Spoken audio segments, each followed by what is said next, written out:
Bonjour à toutes, bonjour à tous, bienvenue sur Radio M. Dans l'actualité de ce dimanche, un accident de la route a fait 18 blessés à Temimoun, a indiqué ce dimanche la page Facebook Taleqi. Un bus de transport s'est renversé la nuit dernière sur la route numéro 15 reliant les communes de Temimoun et Chelouine. Les pays membres de l'OPEP et non OPEP se réunissent ce dimanche par visioconférence pour examiner la situation du marché pétrolier. Cette réunion intervient dans un contexte de baisse des prix des cours du pétrole et l'entrée en vigueur ce lundi de la décision de l'Union européenne de plafonner le prix du baril de pétrole russe exporté par voie maritime à $60. Le verdict dans le procès en appel du patron du groupe Merinal Nabil Mellah sera rendu ce dimanche à la cour d'Alger.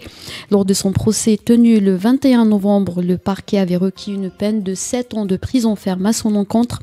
Nabil Mellah est en détention préventive depuis mai 2021. Il a été condamné à 4 ans de prison en juillet dernier lors de son procès en première instance pour infraction à la législation des mouvements de capitaux et blanchiment d'argent. En Tunisie, à partir de lundi 5 décembre, la Chambre syndicale des établissements pharmaceutiques va suspendre la distribution de médicaments en gros dans les pharmacies.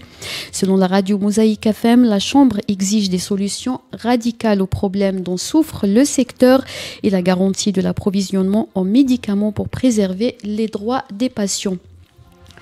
L'Iran a annoncé la fin de la police des mœurs sur fond de protestation populaire suite au décès de la jeune Masha Amini.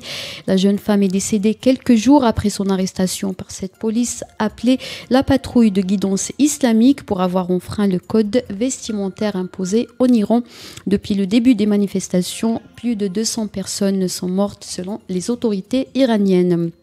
Depuis hier, la diffusion de Radio France Internationale est suspendue au Burkina Faso. Il lui est reproché de diffuser de fausses informations et d'avoir relayé un message d'intimidation attribué à un militant islamiste.